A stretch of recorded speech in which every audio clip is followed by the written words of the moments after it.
Hello, it is I, El Vencedor, and if you're seeing my face on the whole screen, that means you're getting a real talk.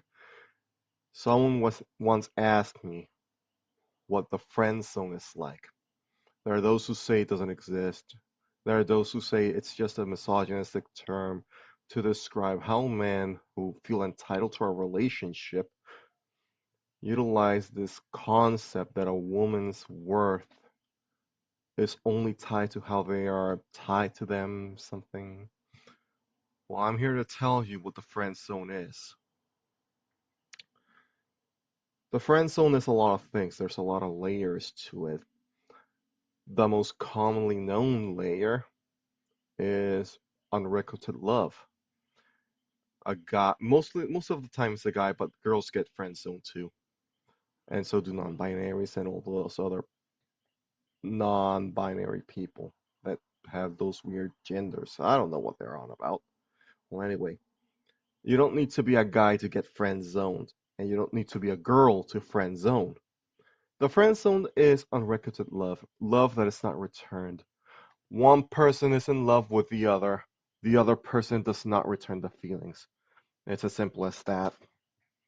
How you react to that, though, that is what defines your character. Some people choose to react with anger.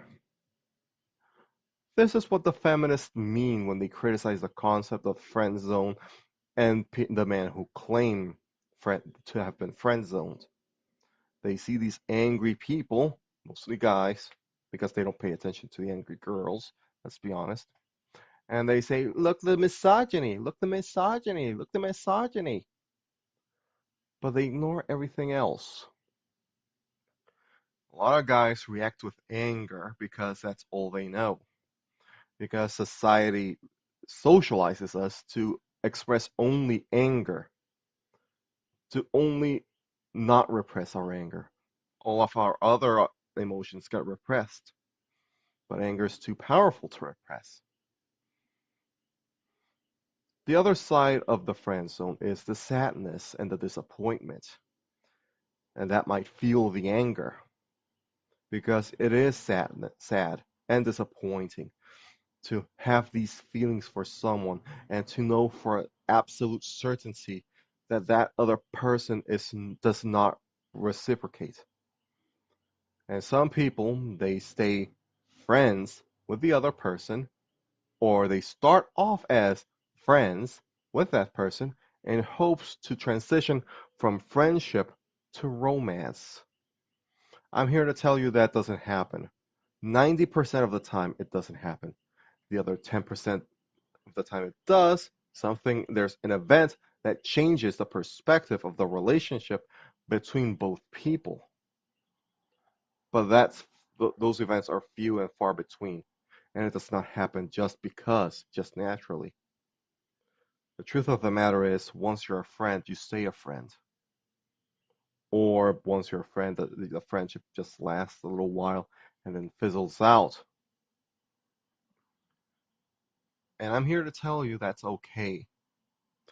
It's okay to feel that sadness. It's okay to feel that disappointment. But don't get angry about that. Remember, a man's anger expressed publicly becomes a weakness. And not just men, it's everyone. It's everyone. Sorry. It's everyone's anger. A moment of anger, 1 minute of anger can lead you to a lifetime of regret. So when you feel that anger at being friend zoned, remember, it's not that you're angry, you are disappointed and sad. So take that disappointment, take that sadness, and just let it flow out of you. Not in anger, but in acceptance. When you have accepted that it's not going to happen, that the romance is just not going the way you want it to be, you become more centered.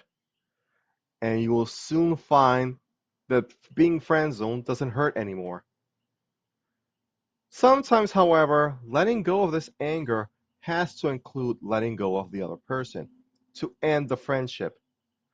because I guarantee you it hurts.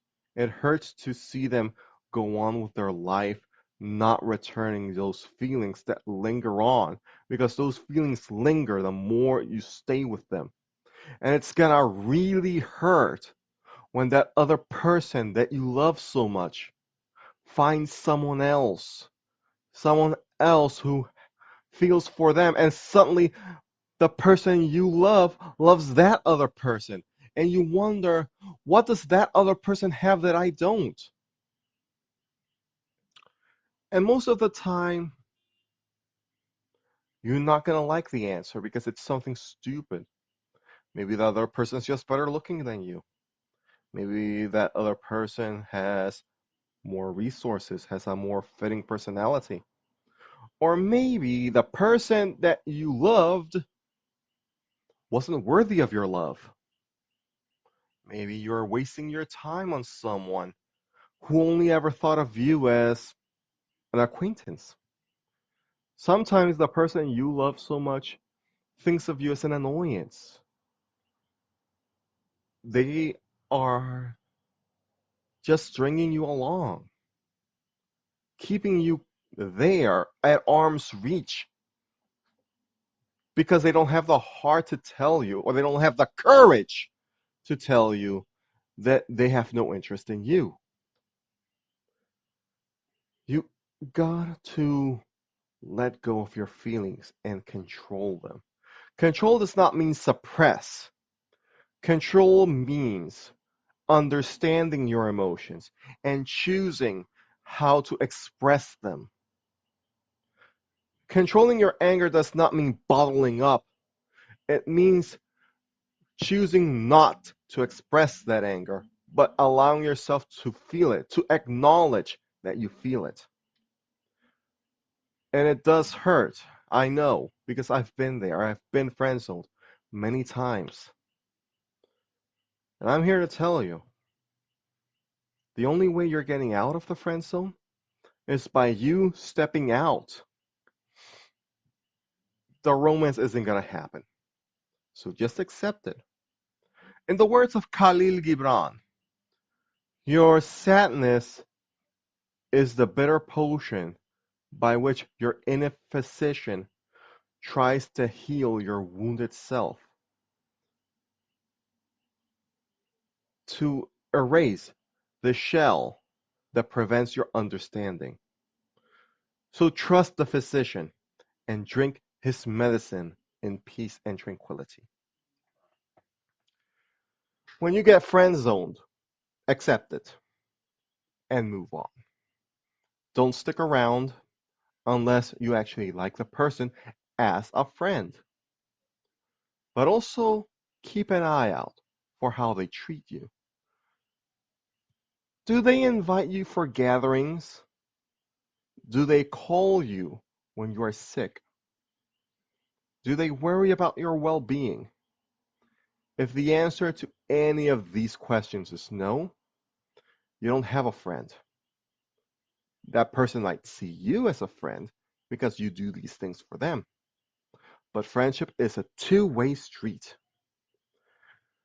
and don't accept a one-way street. Well, this is El Vencedor saying thank you for watching. Like this video, subscribe to my channel if you like my content. I do Let's Plays, Real Talks, reaction videos, and so much more. I'll see you next time. Goodbye.